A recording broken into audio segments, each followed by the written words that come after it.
24x7 news Bengal আপনারা দেখছেন 27 November. এই মুহূর্তে আমি রয়েছি কসবার অ্যাক্রোপলিস মলের সন্নিকটে। এখানে নতুন করে তৈরি হচ্ছে কলকাতা প্রেস ক্লাবের সেকেন্ড ক্যাম্পাস।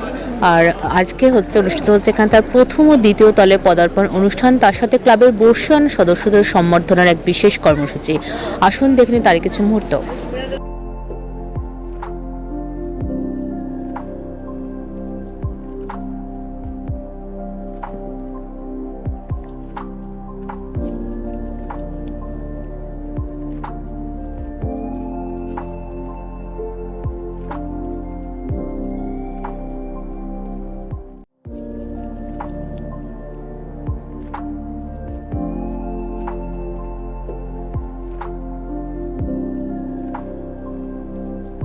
বয়স যত না দিয়েছে তার থেকে অনেক বেশি দিয়েছে অভিজ্ঞতা, জ্ঞান, অনুভূতি, দিয়েছে বিশ্বাস, ভালো মন্দ বিচারের ক্ষমতা, দিয়েছে ভালোবাসা ও প্রতিবাদের অঙ্গীকার। জীবন, মানুষ, পৃথিবীর নানা রূপ দেখতে দেখতে আপনি প্রতিক্ষণ সমৃদ্ধ হয়েছেন। বয়সের ক্লান্তিকে দূরে সরিয়ে মনুষ্যত্বের এই সম্পদে আপনি প্রতিনিয়ত তরুণ হয়ে উঠেছেন। হে 80 বছরের তরুণ, আমাদের মহান দেশে স্বাধীনতার সূর্য উদিত হওয়ার লগ্নে সোনার বঙ্গে পা রেখেছিলেন। পেশা হিসেবে বেছে নিয়েছিলেন এমন এক আদর্শের পথ যার নাম সাংবাদিকতা। যে পেশার লক্ষ্য অর্থ উপার্জন নয়, লক্ষ্য সাহসের সঙ্গে মাথা উঁচু করে সত্য অন্বেষণ।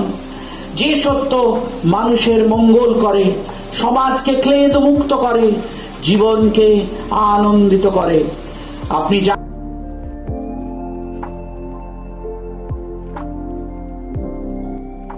আশিতে পা রাখল Kolkata press club.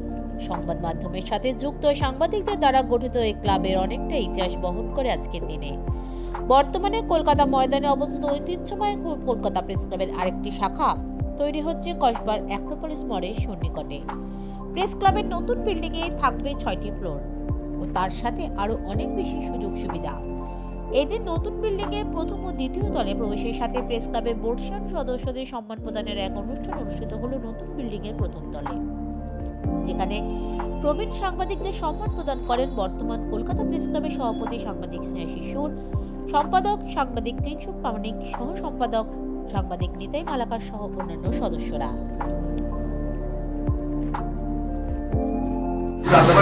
Kolkata press ক্লাবের সূচনা হয়েছিল 1945 সালে, অর্থাৎ স্বাধীনতার আগে। আর এটা হচ্ছে 2025, 80 বছর পূর্ণ করেছে কলকাতা প্রেস ক্লাব। তো এর মধ্যে আমরা একটা সিদ্ধান্ত নিয়েছিলাম যে আমাদের যে প্রেস ক্লাবের যে এই অঙ্গনটা রাজ্য সরকার, মুখ্যমন্ত্রী আমাদের দিয়েছিলেন আমাদের 75 বছরে, যে এখানে আমরা একটা বাড়ি তৈরি করব। সেই বাড়ি তৈরির কাজ শুরু হয়ে গেছে। 1 বছর ধরে বাড়ি তৈরির কাজ চলছে। ইতিমধ্যে বাড়িটা প্রায় 4 তলা উঠেও গেছে, আর 2টি তলের কাজ সম্পূর্ণ হয়েছে। সেই উপলক্ষে আমরা আমাদের ক্লাবের যাদের 80 বছর বয়স হয়ে গেছে, অর্থাৎ প্রেস ক্লাবের 80 বছর বয়স, আর আমাদের ক্লাবের সদস্য যাদের 80 বছর বয়স হয়েছে, তাদেরকে এই যে ইউনিক কম্বিনেশন, এই সন্ধিক্ষণ, তাদেরকে সম্বর্ধিত করব বলেই আজকে এখানে আমরা সমবেত হয়েছিলাম। এবং আমরা আপ্লুত, অভিভূত। কলকাতা শহরে এক সময়ের স্বনামধন্য বর্ষিয়ান সব সাংবাদিকরা, যারা বিখ্যাত, তাদের কলম ছিল, বড় বড় সংবাদপত্রে কাজ করছেন, ব্রেকিং নিউজ লিগ, সেই আমলে তোলপাড় করা খবর করতেন, মহাকরণের অলিন্দে দাঁড়িয়ে, রাজনৈতিক যুদ্ধক্ষেত্রে, সেই সব মানুষ সাংবাদিকরা আমাদের এখানে এসেছিলেন এবং এসে তাদেরকে আমরা আজকে সম্বর্ধিত করতে পারলাম। এবং এর জন্য আমরা খুব কৃতিত্ব, আমরা খুব গর্বিত এবং আমরা খুব খুশি। এটা আমাদের একটা দ্বিতীয় ক্যাম্পাস। এই বিল্ডিংটা আমরা তৈরি করছি যে এখানে এই কসবা এলাকাতে আমাদের একটা নতুন করে এটা তৈরি হচ্ছে একটা ক্যাম্পাস। এটা প্রেস ক্লাবের নিজস্ব ভবন এটা হবে। এই আমরা যে ময়দানে যেটা আছি, আমরা সবাই জানি যে ময়দানের বাড়ি যেটা আমাদের রয়েছে, ময়দানের যা কিছুই হচ্ছে সবই সেনাবাহিনীর অন্দরে, সেনাবাহিনী তার মালিকানা রয়েছে স্যার। কিন্তু এইটা, এবং সেখানে আমরা রয়েছি, আরও নানা ক্লাব রয়েছে, সেই মোহনবাগান ক্লাব থেকে শুরু করে আরও নানান ক্লাব, এরিয়ান্স ক্লাব থেকে শুরু করে বহু ক্লাব রয়েছে। কিন্তু এইটা একেবারেই প্রেস ক্লাবের নিজস্ব গৃহ।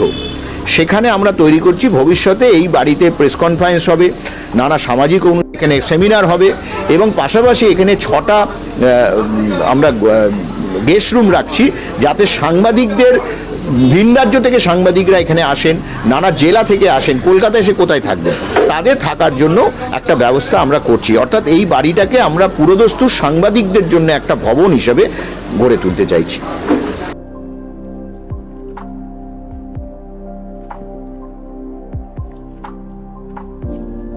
24x7 নিউজ বেঙ্গলের সঙ্গে থাকুন, সাথে থাকুন, দেখতে থাকুন সব খবরের জন্য চোখ রাখুন আমাদের চ্যানেলে।